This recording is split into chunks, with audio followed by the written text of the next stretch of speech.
दोस्तों, स्वागत है आपका हमारे चैनल पर। अगर आप भी अनुपमा सीरियल के सच्चे फैन हैं तो चैनल को सब्सक्राइब करना बिल्कुल मत भूलिए। आज के एपिसोड के दूसरे पार्ट की शुरुआत होती है जब माही अनुपमा से शादी का निमंत्रण लेने की गुजारिश करती है। अनुपमा पहले हिचकिचाती है लेकिन आखिरकार निमंत्रण ले लेती है। माही और गौतम अनुपमा का आशीर्वाद लेते हैं, तभी मोटी बा जाने लगती है।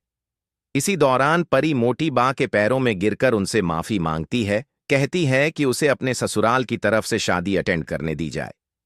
वह गिड़गिड़ाते हुए कहती है कि अब वह कोई गलती नहीं करेगी। तभी ईशानी कहती है कि अगर सजा देनी है तो मुझे दीजिए, परी को नहीं। मोटी बा परी को हटाती हैं और कहती हैं कि माँ ही सही कह रही है, अब उसकी शादी खुशी से हो जाने दो। अनुपमा मोटी बा पर ताना मारती है और कहती है कि जो लोग सिर्फ अपनी ही आवाज सुनते हैं उन्हें दूसरों की बात सुनाई नहीं देती। अनुपमा निमंत्रण के लिए धन्यवाद देती है और कहती है कि आपने हमें मेहमान की तरह बुलाया है, लेकिन हम मायके वालों की तरह फर्ज निभाएंगे।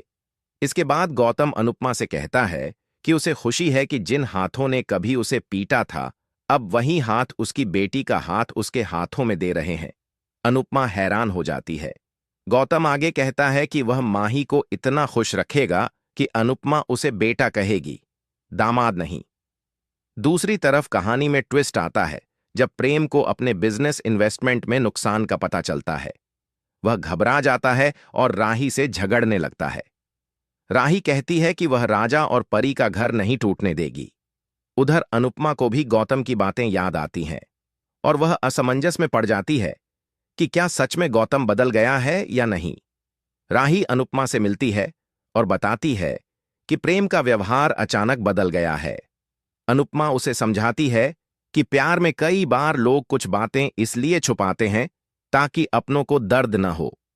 राही कहती है कि अगर ऐसा है तो भी उसे डर लग रहा है कि कहीं वह प्रेम को खो न दे। इसी बीच अनुपमा को एक ग्रुप ऑफ कंपनीज से फोन आता है और बताया जाता है कि कंपनी का मालिक उससे मिलना चाहता है। एक का नाम सुनकर अनुपमा चौंक जाती है और सोचती है कि कहीं यह अनुज कपाड़ियां तो नहीं। वहीं दूसरी तरफ माही शादी की तैयारियों में लगी है और लहंगा चुनने के लिए ख्याति और प्रार्थना को बुलाती है। ख्याति नाराज हो जाती है और कहती है कि अब माही का उससे कोई रिश्ता नहीं बचा। माही कहती है कि वह अब भी उसकी बेटी है।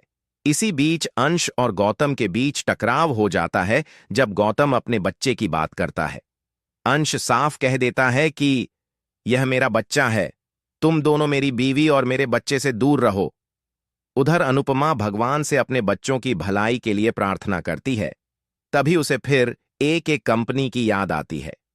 लीला और किंजल शादी में जाने से मना करती है, लेकिन अनुपमा कहती है कि माँ ही हमारी बेटी है, दुनिया साथ छोड़ सकती है लेकिन परिवार नहीं। एपिसोड के अंत में अनुपमा उम्मीद जताती है कि शायद गौतम सच में बदल गया हो और इसी के साथ आज का एपिसोड खत्म होता है। तो दोस्तों, आज का एपिसोड आपको कैसा लगा हमें कमेंट करके जरूर बताएं। अगर आपको वीडियो पसंद आया हो तो लाइक करें, शेयर करें और चैनल को सब्सक्राइब करें।